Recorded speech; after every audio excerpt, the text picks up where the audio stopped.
పిల్లల్ని ఎలా పెంచాలంటారు? పిల్లల్ని ఫారం కోడిలా పెంచకూడదు, నాటుకోడిలా పెంచాలి. నాటుకోడి తన మేత తనే వెతుక్కుంటుంది. ఫారం కోడికి మేత మూతి దగ్గరే ఉంటది. ఫారం కోడిని బయట వదిలేస్తే బతకలేదు. నాటుకోడిని ఎడారిలో వదిలేసినా ఎలాగోలా బ్రతికేస్తుంది. అందుకే పిల్లల్ని నాటుకోడిలా పెంచాలి, ఫారం కోడిలా పెంచకూడదు. 3 దశాబ్దాల క్రితం ఈ దేశానికి మావిడాకుల గురించి తెలుసు, కానీ విడాకుల గురించి తెలియదు. ఇప్పుడు విడాకుల సంఖ్య పెరగడానికి కారణం ఏంటంటారు? జనాలకి ఫోన్ అనే జాడ్యం పట్టుకుందంతే. ఒకప్పుడు ప్రపంచంలో మనిషి ఉండేవాడు, ఇప్పుడు మనిషిలోకి ప్రపంచం వచ్చేసింది. నీటిలో పడవుంటే పర్వాలేదు, కానీ పడవలోకి నీళ్ళొస్తే ప్రమాదమే. ఈ సెల్ ఫోన్ పుణ్యమా అని మనిషి ప్రపంచానికి బాగా ఎక్స్పోజ్ అవుతున్నాడు. అనవసరమైన పరిచయాలు పెంచుకుంటున్నాడు. అది మనిషి జీవితాన్ని గందరగోళంలో పడేస్తుంది. అవును, మీరు చెప్పింది నిజం.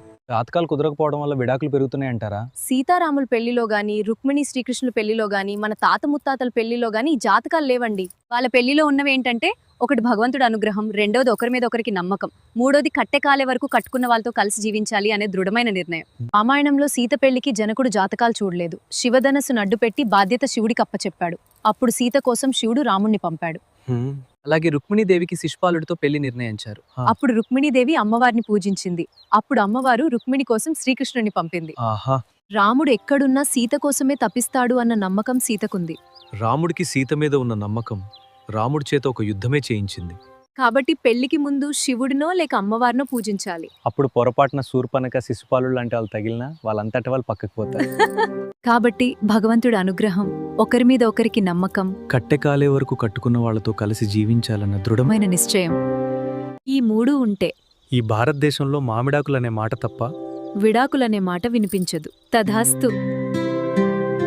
వివాహ వ్యవస్థపైన గౌరవం, ఒకరిపై ఒకరికి నమ్మకం, కట్టెకాలే వరకు కట్టుకున్న వాళ్లతో కలిసి జీవించాలి అనే దృఢమైన నిర్ణయం.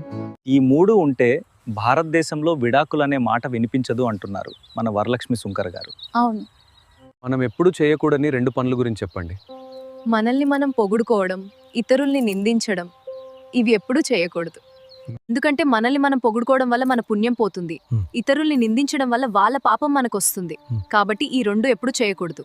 సరే, మనం ఉన్న పలంగా విడిచిపెట్టవలసిన 3 విషయాలేంటి? కామం, కోపం, లోభం. వీటి వల్ల మనకి నష్టం తప్ప లాభం ఏమాత్రం ఉండదు. మేడం, మనల్ని సర్వనాశనం చేసే ఒక్క విషయం గురించి చెప్పండి. మన అహంకారమే మనల్ని సర్వనాశనం చేస్తుంది, అధపాతాళానికి తొక్కుతుంది. మనం ఎప్పుడూ జాగ్రత్తగా ఉండాల్సిన 2 విషయాల గురించి చెప్పండి. నాలుక మీద నుంచి లోపలికి వేసే తిండి విషయంలో, అలాగే నాలుక మీద నుంచి బయటకొచ్చే మాట విషయంలో చాలా జాగ్రత్తగా ఉండాలి. మనం ఎప్పుడు గుర్తుంచుకోవాల్సిన 3 మాటల గురించి చెప్పండి. పరాయి సొమ్మును పాములా చూడు, పరస్త్రీని తల్లిలా చూడు, నీ చుట్టూ ఉన్న జీవరాశుల్ని నీలా చూడు. అంతే.